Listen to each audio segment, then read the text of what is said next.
En venant ici, il y a un chien qui a couru après moi. Moi, je vous explique, je suis un mec, j'ai peur des chiens. Et ici, à Paris, on n'appelle pas les chiens en fonction de leur taille. Je m'explique. Je suis dans la rue, je marche, j'entends « Piou piou, reviens ici !» Moi, je calcule pas, c'est piou piou. Je continue d'avancer, j'entends une deuxième fois « Piou piou, reviens ici !» Et j'entendais des pas de pas piou piou. À un moment donné, je me suis retourné, j'ai vu piou piou, sa mère. Il faisait 3 mètres sur 4, piou piou. À un moment donné... La dernière fois, je vais dormir chez une meuf, elle avait un chihuahua. Elle commence à caresser son chihuahua comme ça. Et là, le chihuahua, il lui fait pipi dessus.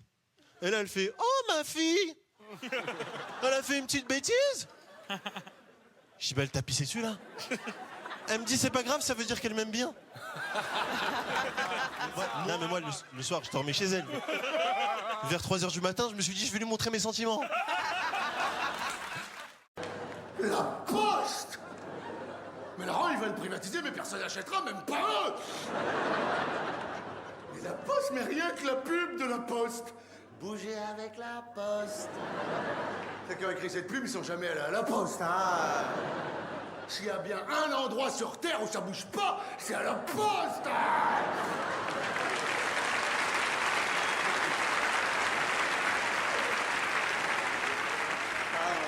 On va à la même, on va à la même, on va à la même. C'est vrai, il faut minimum 2h30 pour faire peser ta vraie de lettres. Des fois, aller à la poste, ça prend la journée. Tu rentres chez toi le soir, t'es comme ça. Ta femme te dit, mais t'étais où? Hein? Ben, j'ai bougé. Jusqu'à la poste, une fois dedans, plus rien, rien. Moi, je connais des gens, ça les angoisse tellement qu'ils portent leur courrier eux-mêmes. Tiens, c'est pour toi, tiens.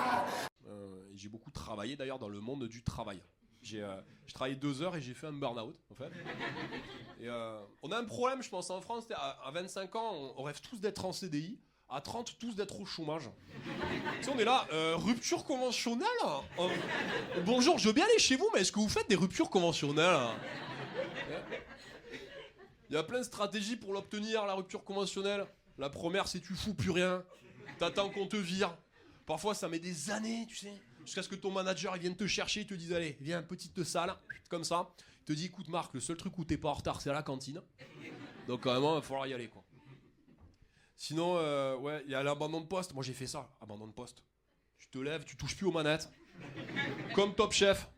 Tu sais, tu te barres, parfois tes collègues ils mettent des années à s'en rendre compte que t'es plus là, tu sais. Ça, mais où Marc? Et après, t'en as un autre, lui, c'est mon pote Ludo. Alors lui, il est nul dans son travail. Par contre, quand il s'agit d'obtenir le chômage, le mec, il est consultant en stratégie. Vous connaissez ceux-là ou pas? C'est le McKinsey de la période d'essai, le type, quoi.